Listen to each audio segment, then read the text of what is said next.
경영권 편법 승계 혐의를 받고 있는 이재용 삼성전자 부회장의 기소 여부가 이르면 이번 주 결정될 것으로 보입니다. 수사심의위원회가 불기소 권고를 내린 가운데 최종 처분을 두고 검찰의 고민이 깊어지고 있습니다. 산업부 김동우 기자 나왔습니다. 김 기자, 먼저 지난주 수사심의위원회 결정부터 얘기해보겠습니다. 불기소 의견이 압도적이었어요. 네, 지난 금요일 검찰 수사심의위원회 현안위원 13명은 10대 3으로 이재용 부회장에 대한 수사 중단과 불기소 권고를 내렸습니다. 양측의 주장이 첨예하게 대립되는 상황에서 봤을 때 예상 밖의 압도적인 표차가 나왔다는 평가가 나오고 있습니다.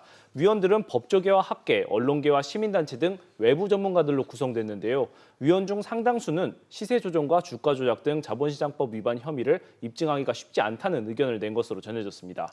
자, 그러면 이제 공은 검찰로 넘어가게 됐는데 검찰이 이 수사심의위 결정을 받아들일까요? 네, 이 부분에서 검찰이 매우 고심하고 있는 것으로 보입니다. 수사심의위원회 권고를 받아들여서 기소를 하지 않을 경우에는 지난 1년 8개월간의 수사가 무리한 수사였다는 것을 인정하는 모양새가 되고요.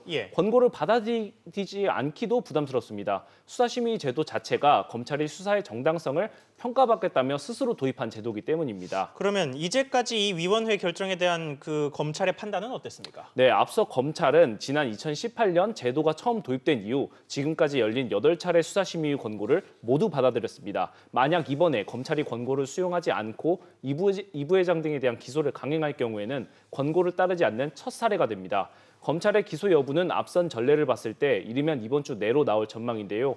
검찰이 수사심의 권고를 무시하고 이 부회장을 재판에 넘길 것이라는 전망도 적지 않습니다.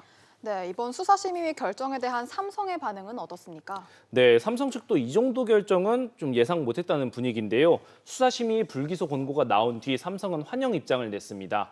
이 부회장의 변호인단은 기업 활동에 전념해 현재의 위기 상황을 극복할 기회를 주신 데 대해 감사하다고 밝혔습니다. 이번 주 이 부회장은 검찰의 후속 판단을 기다리면서 코로나19 영향으로 어려운 현장 점검을 이어갈 것으로 관측됩니다. 네, 또 열흘 정도 뒤면 2분기 실적이 나올 텐데 현재 전망은 어떻습니까? 네, 삼성전자 2분기 실적 전망치는 매출 53조 7천억 원, 영업이익 6조 5천억 원으로 1년 전보다 각각 4.3%, 1.8% 감소할 것으로 예상됐습니다. 코로나19로 인해 스마트폰이나 가전 쪽 타격이 컸던 영향이고요. 다만 비대면 수요 증가로 반도체 실적 개선이 뚜렷하면서 하반기부터는 반등이 가능할 것이라는 전망이 나옵니다. 네, 기소가 돼도 안 돼도 문제일 것 같은데 향후 상황이 어떻게 될지 좀 봐야겠습니다. 김 기자, 이야기 잘 들었습니다.